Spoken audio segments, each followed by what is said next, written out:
everyone! Witajcie wszyscy.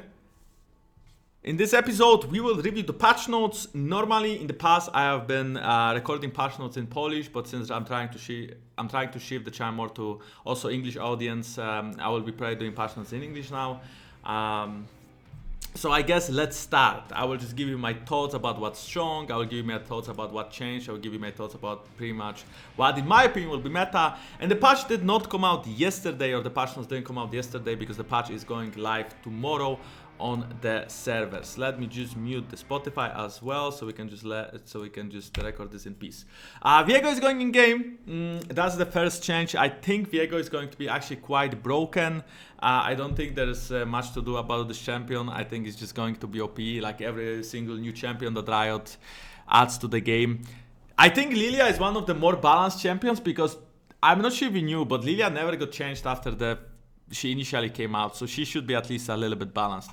Okay, Akali, I'm very glad that they are nerfing Akali. A Q 5-point strike, the energy cost goes up to goes down to 100 instead of 80, which is a pretty big nerf, because in teamfight she won't be able to abuse her low energy cost as much, right? So in theory she should be slightly weaker in teamfights and slightly weaker in assassination approaches. She will be able to maybe use Q 3 times and not 4 times, or like maybe 2.5, right? Because smoke screen does also give her energy. So this is a little bit tricky, but I think Akali is going to be slightly weaker.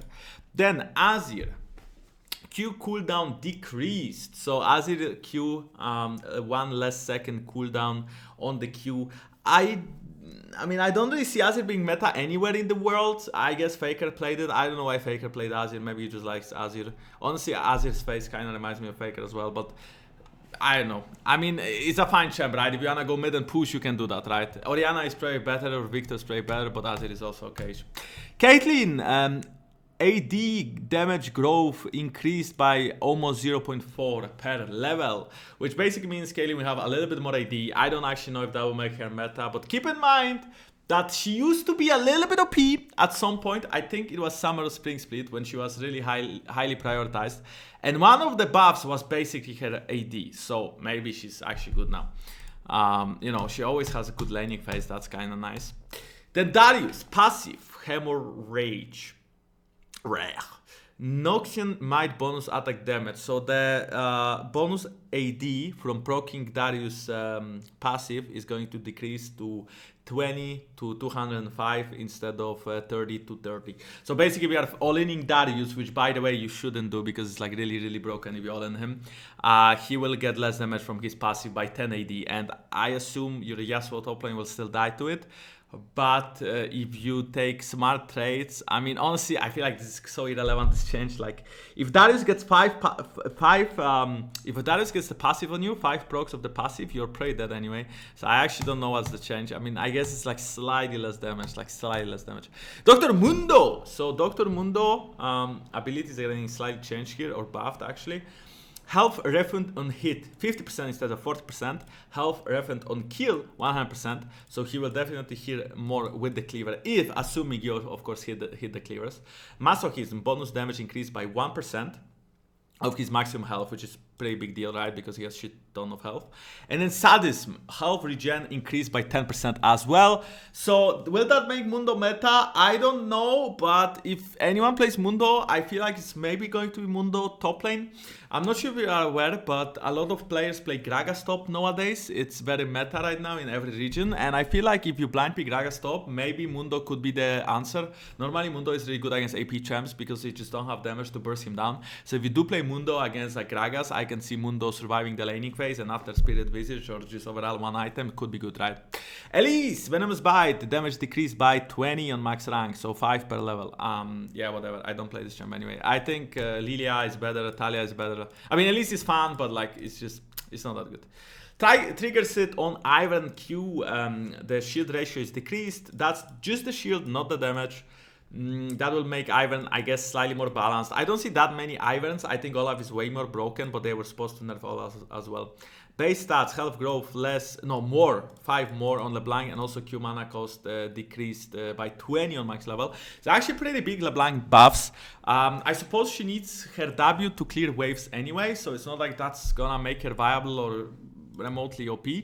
But it should be slightly easier to play her in teamfights maybe, and you're not as squishy. I mean, it's like very small, tiny nerfs. Maokai support getting nerfed. Cost on E is increased to 100, and damage ratio is decreased to 0.8 per 100 AP.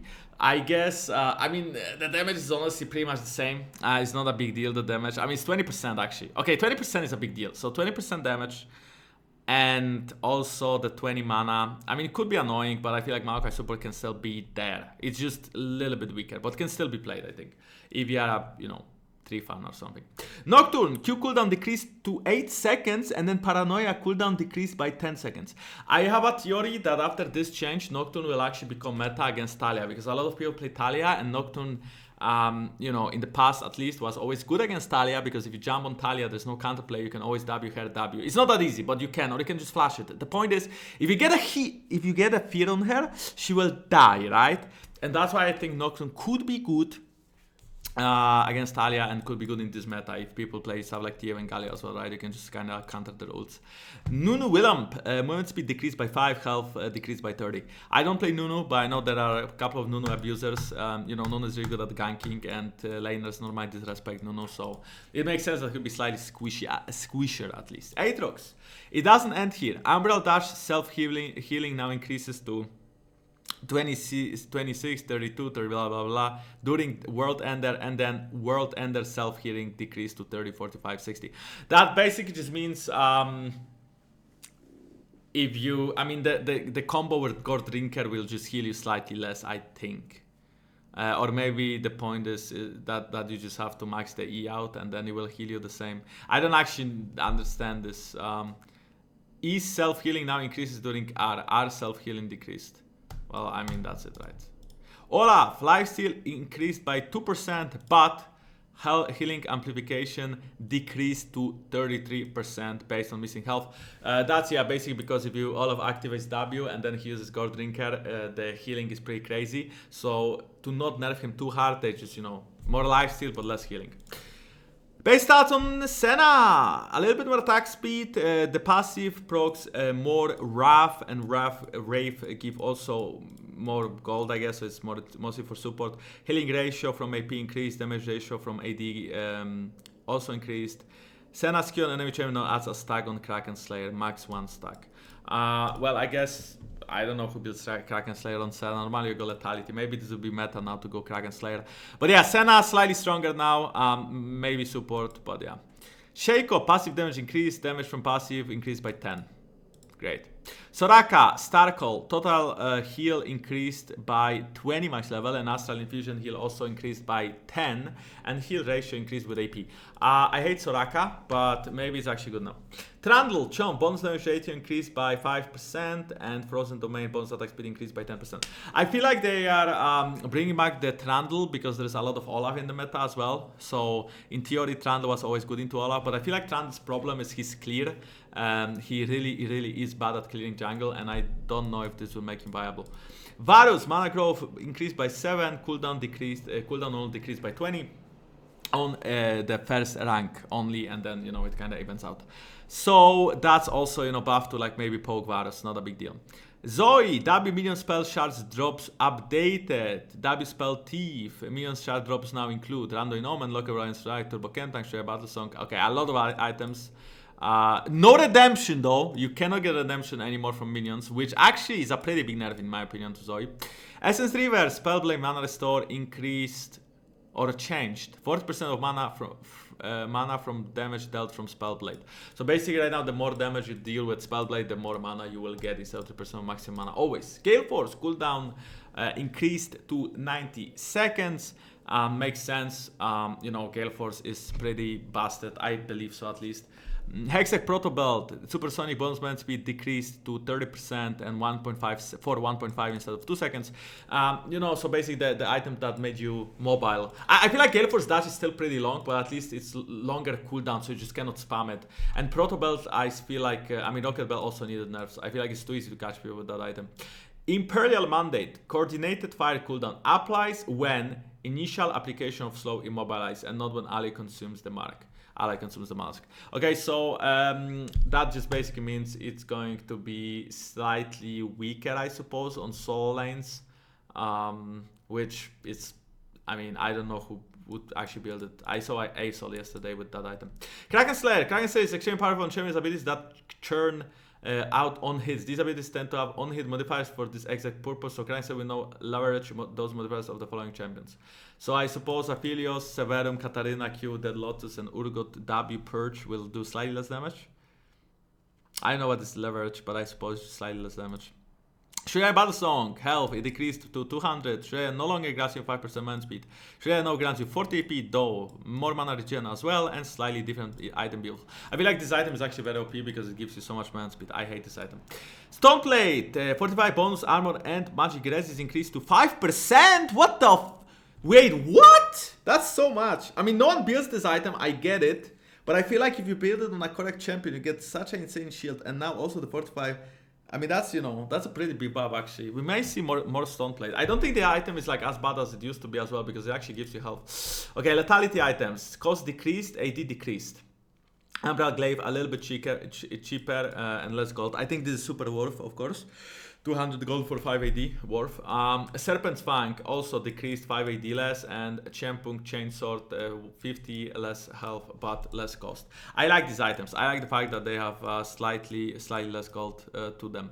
Marksman Legendary updates, more attack speed on Phantom Dancer, more attack speed on Hurricane, the same cost in the end. It's just slightly different build path, I believe. No, actually, wait, the cost is also increased, no, isn't it?